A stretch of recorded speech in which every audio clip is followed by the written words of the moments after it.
Boy. Ooh.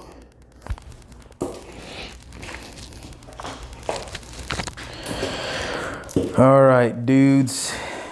I want to talk about a habit I had to break.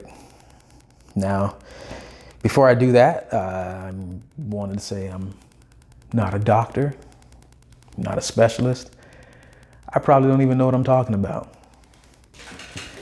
But I do like staying at Holiday Inn Express, so I might be able to give you something. So, it's a habit I had to break.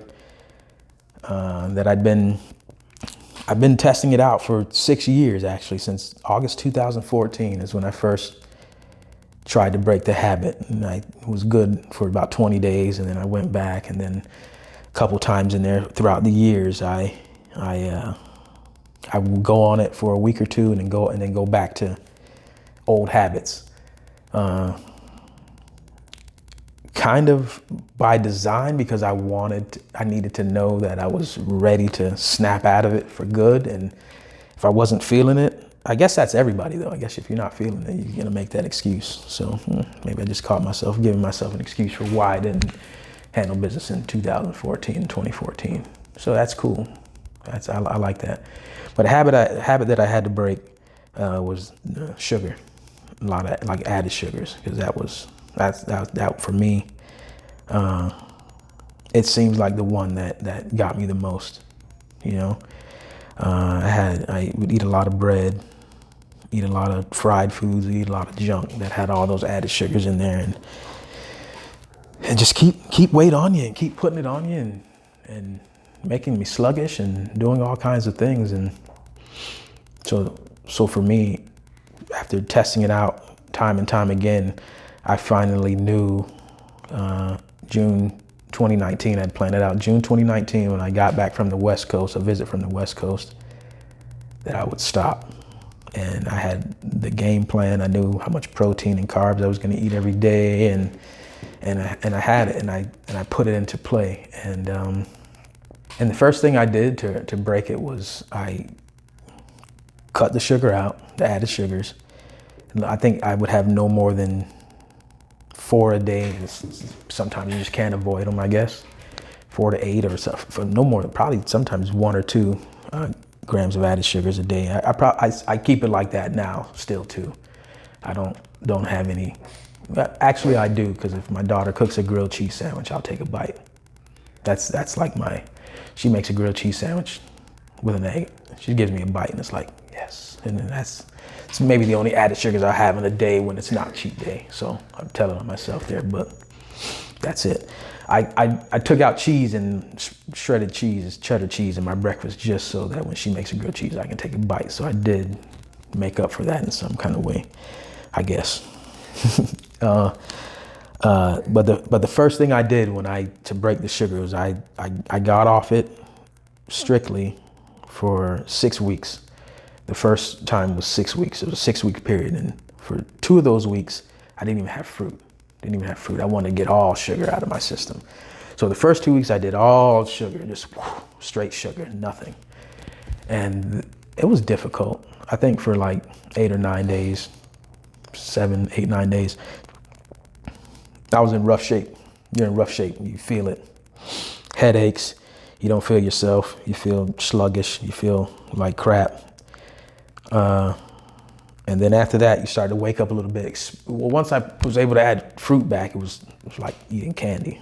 So it was like, if I have a bowl of fruit, it's just 1 cup a day. If I have fruit, I have 1 cup a day, and that's it.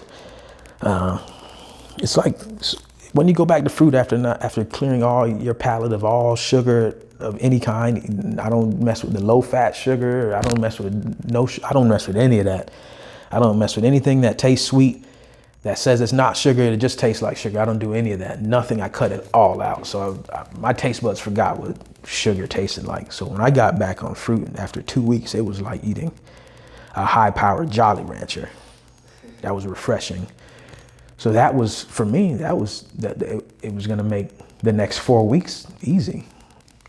So I thought. And it did for the most part. But right around week 4 or 5, my daughter cooked a cheesecake because she likes to bake things. She likes to bake things. She made a cheesecake and I couldn't eat it. It's like one of my favorite desserts, but I couldn't eat it. And that was my breaking point. That was when I remember that, okay, I went over this hump because I had a strong urge to just eat a piece of cheesecake. And that was the last time I had an urge to eat anything that I probably shouldn't be eating. That was the last time.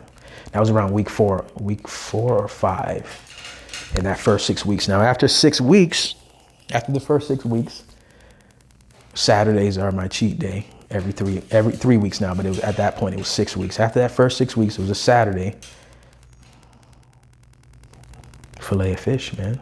I can remember not eating as much as I thought I was going to be able to that day, because once I had some bread, it was like, whew, it filled me up, and it gave me a feeling of, it just gives me a different feeling when I'm on cheat. I have no idea how I ever ate like that every day. It's pretty wild.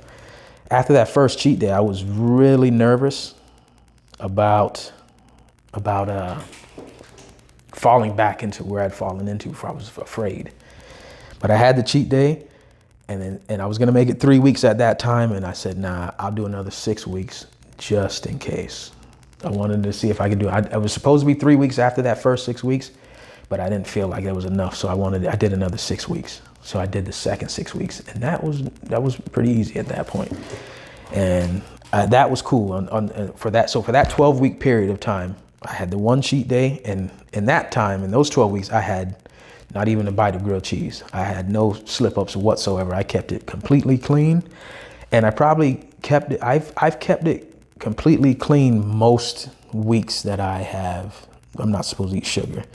There's, outside of a grilled cheese bite every now and then now, I keep it clean, I know how to eat things if I need to eat them, but for the most part, I like waiting on cheat day, because it's cheat days, makes it a day, hey, let's do something, and you save a lot of money too.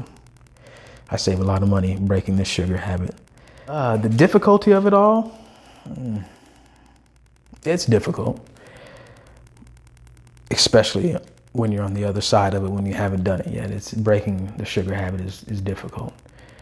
But once you break it, it's really easy not to go back. But I can see how it could be easy to go back. If you allow yourself 2 or 3 days straight of eating some candy, it might push you back into that. So you can't. So if you're gonna break your sugar habit, you gotta distance your cheat days out at least once a week. I won't feel safe I'll probably never feel safe having a cheat day once a week, maybe once every 2 weeks. Before right now it's 3 weeks, and I don't see it getting. So for now, it's good. I like where it's at now, because there's plenty of stuff you can eat that's got no added sugars in it. Plenty of good protein, plenty of good carbs, things like that. I'm not one to do the low carb thing. I'm trying to put miles on my feet outside. I need carbohydrates. My carbs, I need them for what I'm doing. I'm still not a small guy. I'm still trying to get smaller, trying to lose this body fat. So breaking the habit is difficult. It can be done. Spread your cheat days out. In the beginning, spread them out further than you would normally. So if you're gonna say I'm gonna cheat day every 2 weeks, I would recommend going sugar-free for 4 weeks at least. I would recommend doing it for 6 weeks, having a cheat day, and then doing 6 more weeks. It's 3 months. That's 3 months, and it'll go by as fast as, we're sitting at home right now, a lot of us anyways, with this COVID. You don't even have to move much, some of us.